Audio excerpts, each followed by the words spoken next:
evolving digital landscape, for your business to thrive, you must adapt or die. Welcome to Marketing in the Age of AI, the podcast helping you harness the power of AI and marketing tools to revitalize and grow your business. And now here's your host, marketing expert and author of Authentic Marketing in the Age of AI, Emmanuel Rose.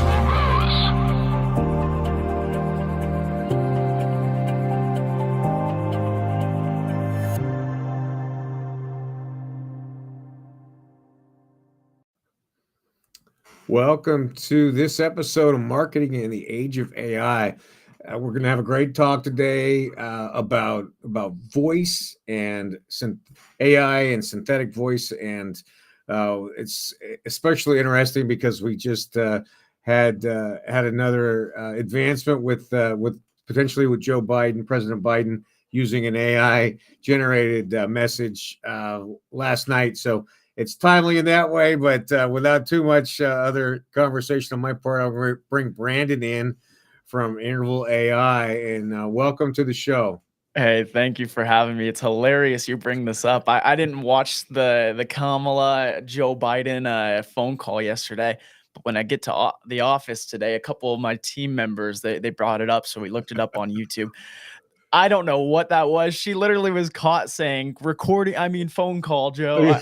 I don't know what that was, but it was hilarious. Yeah, interesting time to be alive, to say the least. Yeah, it is. Yeah, was it a recording? Was it AI? Was it Joe really calling? Who knows? Oh man, and who knows with Joe too? He always is saying something random, so you never know. It very well could have been him, and we cannot be certain. Yeah. Well, Brandon, give us an introduction about who you are, where you kind of came from, how you got educated, and how you started or became part of Interval. Heck yeah, appreciate the opportunity to share a little bit about myself today. Hopefully I won't bore anyone too much. I'll try and keep it a little bit more lively. But yeah, my name's Brandon Davis. I grew up in Southern California, but since then I've kind of lived all around the United States as well as Southern Brazil. Spent time significantly in various parts. I've lived in Texas, I've lived in Florida, I've lived in Tennessee, California, Utah, like I mentioned, Brazil. And each experience and each location has offered a little bit of a unique life perspective. And it's helped me kind of recognize that there's a lot of opportunities out there. Wherever Nice. you are, wherever you may be, there's a lot of opportunities. And currently, I'm working on Interval. It's an AI startup for debt collection and helping small businesses reap on the reward of whatever product or service they already offered to a customer, they already performed for them. And when the customers fall up short on their payments, businesses, they shut down because of it. And a lot of people are struggling with their payments these days. But we help the businesses because they're going to shut down if you guys can't keep paying whatever you owe them. So that's a little bit about what our software does. That's cool. Well, how did you get into the AI SaaS space? Yeah. So much like in the early 2000s, when everyone was jumping in with the .com era, it's kind of like the wild, wild west. You got the major companies, you got the Metas of the world, you got the ChatGPTs of OpenAI and whatnot. So you have a lot of the large language models that are coming out. And with those large language models comes a lot of documentation and a lot of code, and their APIs are open to the public where you can start using them to kind of create your own businesses inside of it. So you got a picture inside of these massive companies that have these awesome language models you can talk to. If you have Facebook or Instagram, you can hop on and talk to one there. If you do a Google search, you can talk to Gemini or Claude or ChatGPT, any of these big platforms. They also have an entire subsidiary inside of these companies just offering their documentation for a small price every month. And it is not very expensive. And you can just jump in and start creating something out of it. So it's not easy in any means to just hop in and say, hey, I'm gonna throw up an AI company. But with how quick these things are evolving and how many updates and changes they're constantly making, and all of them are trying to compete right now to be the top dogs. So they're pumping out these products, trying to get users. And so it's just a fun time to be alive. So if you can read that documentation and kind of warp it into what you want to use it for, it's a beautiful time to be in business. Well, that's cool. So then did you do like a traditional comp sci major in school, or did you just teach yourself, or what? How'd you end up on the programming side? Yeah. So Just various computer science classes throughout college, information systems classes. I'm actually a business major myself, but then more of our team members took the more traditional route of being computer science, information systems. So it's kind of a mixture of a lot of core groups there. But Well, that's awesome. Well, how did you end up focusing on the voice part of this from all the choices that are out there? no, that's a really good question. So our business, much like anyone who's listened or is listening right now and has started a business, it's not always the most simple path. You go in thinking whatever original idea you had is the most revolutionary, life changing. You're never going to lose a customer, or it's going to be the easiest sales process on earth. We went in with that exact same concept. So we originally took an idea of being just finishing up college. We had the issue of we go to these college lectures. It's so fast paced these days, online classes or in-person classes, where you go down and you take notes on your laptop. But as you're jotting down notes, your professor's up there speaking, and you miss half the things that she's talking about. Sure. And you miss information, you miss things that are going to be on the quiz, you miss things that are important to your lectures. And it's a huge issue. And so we went and surveyed other college students. We're like, we can't be the only ones having this issue. And a lot of them were. And so what we did is our very early product, before Interval was even a thing, not even close to what we're necessarily working on now. We set it up on your phone where all you would have to do is hit record. You'd take that audio transcript, you'd record the 45-minute to an hour and a half lecture, you'd upload it to our dashboard on our website, and from there it would transcribe the entire lecture so you can go back and reread it all. It would AI summarize notes, it would create practice tests for you, just little things to help you study and become a better student. So you can love it. Class. Yeah, you might love it. Everyone loved it. We had a fat list. We had over 100 students using it within the first week. But the issue is we were targeting college students who have $0 bills to their name. So our company, it was an amazing idea and it was working really well, but no one was willing to pay anything. Yeah, right. That's right. Like the old saying, why do you rob banks? Because that's where the money is. That's where the money. Yeah, the college students are not where the money is. I'll tell you that much. So our original idea of pumping that out, it worked great. The audio transcription worked great. And we took very simple formulas from that original product. We took a lot of the existing code and we just kept ideating and iterating until we finally landed on an industry that can actually pay us some money. Nice. And that's the small business trying to collect on their payments. Well, that's interesting. Yeah. So, I mean, Opus, or there's a lot of these services that do something that you were doing for the college students, right? But they focused on corporate. So, but you were still able to morph it and turn it into another product, which is awesome. So the voice generation part, is that seeded by natural human voices, or how does that part work? Well, I'm sure you heard kind of the controversy with OpenAI when they released their latest model and the whole Scarlett Johansson. Yeah. So the voices themselves are coming from generally human actors. They claim that they didn't steal the voice from Scarlett Johansson in her transcripts, but they also took it down off their website very quickly. So the actual voice is coming from human dictation, voice actors, but you can kind of mold it into what you want. So for instance, one of the models that we're using for our Atom software, Atom is what we call the debt collection software, or the past due balance collection software. We molded his voice into being a little bit more manly, a little bit more of a vibrato, because over phone calls, when we're making thousands of phone calls a day, it comes over a little bit better over the transcript. So when you actually pick up, it sounds a little bit more human-like, a little bit more interesting. Whereas in the past, we've used more of a female voice, and over the different frequencies of the phone, it comes off as a little more subtle. You can tell it's more robotic. So there's a lot of intricacies behind it. It's a lot of playing and testing around. And then do you have like consultants who are audiologists and that track, or where are you finding the gaps from what you guys have figured out, and where are you getting help from? It's just plug and play, trial and error. Yeah. I wish there was some grand formula I could share with everyone today, but honestly, our business is as scrappy as it can get. Love it. Yeah. So ready, fire, aim. That's one of the pretty much ready, fire, aim. Yep. One of the secrets of entrepreneurship right there. So the debt collection space, I would imagine it has the people who are on the other end of the voice call are probably nervous or some have kind of an emotional response to that. So how are you managing the human emotional intelligence and integrating that into the software. Definitely. And what you got to picture for our business too, well, first and foremost, for legal reasons, I guess, for anyone who's listening today, we're not a debt collection agency. We're a software company. So what we give to businesses is the ability to help streamline and automate some of these processes that they're currently using with their existing staff to actually collect on the payments they owe. Okay. We're not going after the customers who are 60, 90, 100 days old that are delinquent on their balances by tens of thousands of dollars. We're helping the small business who, might have 500 customers with a past due balance. These monthly subscription businesses, your pest control companies, your medical offices, these places where their customers might be behind $60 to $500 on one of their balances and they need to pay up. Yep. So where it comes from is it's a very simple process. The company, all they have to do right now is upload a CSV file with all their customers with a delinquent balance. And all our software does is step in, it automates the entire process. It calls them, it texts them, and emails them, and it responds through that entire situation.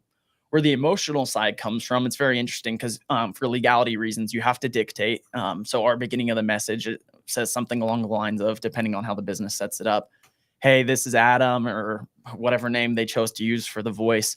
This is Adam calling on behalf of so-and-so company. I'm an automated assistant here to help to remind you, you have a past due balance of $67.22. I could help you pay over the phone, connect you to a live agent, or send you a message with more information. Very simple, not a ton of interaction. But what it does is it helps these companies who are short-staffed, who can't necessarily afford to pay somebody $18 to $20 an hour to make these collection calls. It allows them to do thousands of these a day with little effort whatsoever.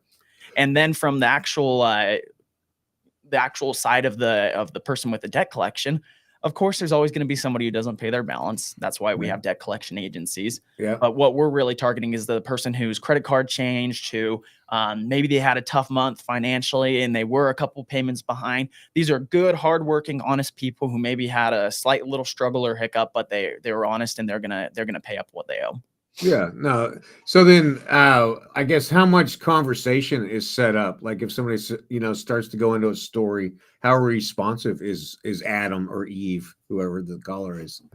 There you go. Yeah. It's very responsive. You can train it to respond however you would like. So if you have specific company details you wanna involve with it, if you have any kind of narration you want to give it, it's free reign for whatever the company wants. Most conversations are lasting anywhere between 1.5 minutes to 4.5 minutes, depending. Because what you got to imagine too is these conversations, it's, hey, you owe us money. Can you pay it? They might have a couple questions back and forth, but for the most part, it's simple interactions, nothing too crazy. It's, hey, owe us money. Can you pay it up? Yeah, sure, I can pay it right now, or hang up. Yeah, and then are you guys helping with is there like a payment link to e-commerce or what part of that process? Where does your process stop and the company back on track? Yeah, so we have two ways of currently doing it. One, we connect all of our payment and billing through Stripe, which is obviously a world-renowned company, amazing company from Y Combinator, great company to work with. We connect all of our billing through them. So if a company doesn't have an online billing portal where they can charge their customers on a website or something like that, we help them create a Stripe account. And so then, Mr. Customer, you owe us $42. If they want to pay it over the phone or via text, it just sends them straight to the Stripe account where they can enter their information. Their balance is no longer delinquent. Or if a company does have an online billing platform, we just send them straight to there. So it's nothing out of the ordinary whatsoever. It's a very simple process. That's awesome. So then, just switching gears a little bit, how are you guys finding your customers? What marketing techniques are you using? Once again, I'm Mr. Scrappy. Just find any way to get it done. We have all the tools for your traditional ads and typical marketing campaigns. A lot of it is cold calling. A lot of it is just reaching out to connections, social media posts. It's all random. We've even done door-to-door campaigns where we'll pull up to medical offices or auto shops or pest control companies and, hey, I don't mean to bug you right now, but do you have customers who owe you money, And it really is just like trench warfare where you're just trying to get anything going whatsoever on your side. But ever since then, it's been working and we're growing like crazy. So no complaints whatsoever. So then, let's see. What does your product roadmap look like over the next, say, 18 months? Yeah, so Our eventual goal right now, it's very use case enabled. So any company or any kind of business, like I said, who has customers with a past due balance, they're capable of using it. Eventually, once we figure out exactly what industries are using it more so than others, if we go into medical, we'll eventually just link to whatever billing softwares they currently use. The only hiccup in the entire operation that isn't incredibly smooth is right now the companies have to go through and say, hey, if somebody paid, they have to mark it off on our end so it doesn't keep reaching out to them because it Right. doesn't directly integrate with their existing billing software. So if they pay, we don't always have that information if they're not paying through one of our links and they're going straight to the company. So Yeah. that's the only hiccup right now. So in the next 18 months, as we kind of narrow in, if we have, 20,000 customers who are using a specific billing software, we'll start connecting with them. So it's a little bit more seamless. But even how it exists right now, very few companies have had issues because it's a 3-minute process where you go through and click them all off and it stops the campaign. So Yeah, no, that's cool. Uh, and so, are there some other verticals that you're looking at that, as far as approaching to get on the platform? right now, it really is just plug and play. And like I said, we have so many random businesses who have used it and like the product that we're kind of making it open to anyone right now. Yeah. As far as verticals go, there's different directions we could take it, but for right now, it's heading in the right direction already. So we haven't thought too much into it in the sense that if it goes back to the old saying, if it ain't broke, why fix it? Yeah, I got you. And then, let's say I wanted to use this as a outbound sales platform. Would that work with what you guys have? So that's kind of one of those verticals that other companies have asked us to make in the future. That goes back to the if it ain't broke, don't fix it. There's plenty of businesses that are creating that exact thing. You have kind of the top dog in the industry, Air.ai or IO, whatever it is, the one that does like promises a gazillion leads, even though nobody's ever heard of that many leads. Yeah. But those are a little bit more expensive. So people have asked us if we can make something a little bit cheaper. I'm sure it'll be in the works in the future. It's just there's so much you can do, and there's so many different areas you can go and focus. Where if you don't stick to what you are getting good at, and you don't focus on what your business is already promising, that's how you lose your existing customers and make it a lot more difficult to grow in the future. So as we Yeah. continue to expand, I'm not going to say yes or no right now, but there's definitely possibilities. No, I think that's smart. You got to stay in that vein that's valuable to you, especially early on in development. So how about any kind of crazy, amazing success story from somebody who's used the platform? I mean, it kind of happens every single day. It's we charge such a low cost for this software that most companies make their monthly subscription that we charge, they make it back within a day. If you have one customer who owes you $50, right now we're only charging $50 a month for all these different companies. Anybody can afford it. We're trying to make it as big and open to anyone as possible who could use something like this currently. And so yeah, most of these companies are making their money back within one day. If you had one customer who owed you $50, you already paid for the monthly subscription. Everything else is just the cherry on top. That's amazing. So then, what's the setup time like? How long does it take? That's one of our favorite things. So when we were going through that ideation process, and I can't even tell you how many like little factors that led up to where Interval is today. We had so many small things that we tested out, early MVPs, fun little business ideas. And every single one of them, we learned a lesson where we took too long working on it. And it was so complex that nobody was setting it up. It would take an entire implementation team to get it started. It would take hours of work and Yeah. a million different factors. So now we got our timing down to where it takes about less than 6 minutes to get everything set up correctly. So I'm from saying yes, I want to use your service at making phone calls for me. 6 minutes. Yeah, so you can either sign up directly on the website, talk with one of our sales members if you have any more direct questions. We try and be as open and transparent as possible with all of our customers. So everything you can really see on the website is what a sales rep would tell you, but sometimes you want that kind of communication with the customer. Yeah. Other than that, though, once you actually sign up and you make your account, yeah, 6 minutes is about how long it takes on average. Sometimes a little bit more if you're a little less tech friendly. Yeah. Sometimes a little bit less, but on average about 6.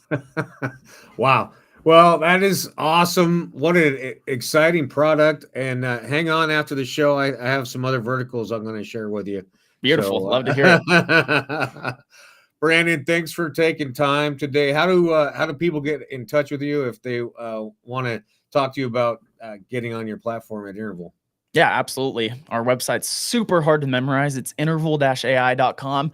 incredibly difficult if you can't remember that one. But yeah, you can look us up there. Find me on LinkedIn, anything like that. My name is Brandon Davis. Happy to chat with anyone who has questions. All right. Well, thank you very much for taking the time to talk with me today, and good luck with Interval. Hey, I appreciate what you're doing with the show. It's difficult to host a podcast, and yours is an exciting one. So it's gonna continue to grow. All right. Well, thanks, Brandon. You have a great one.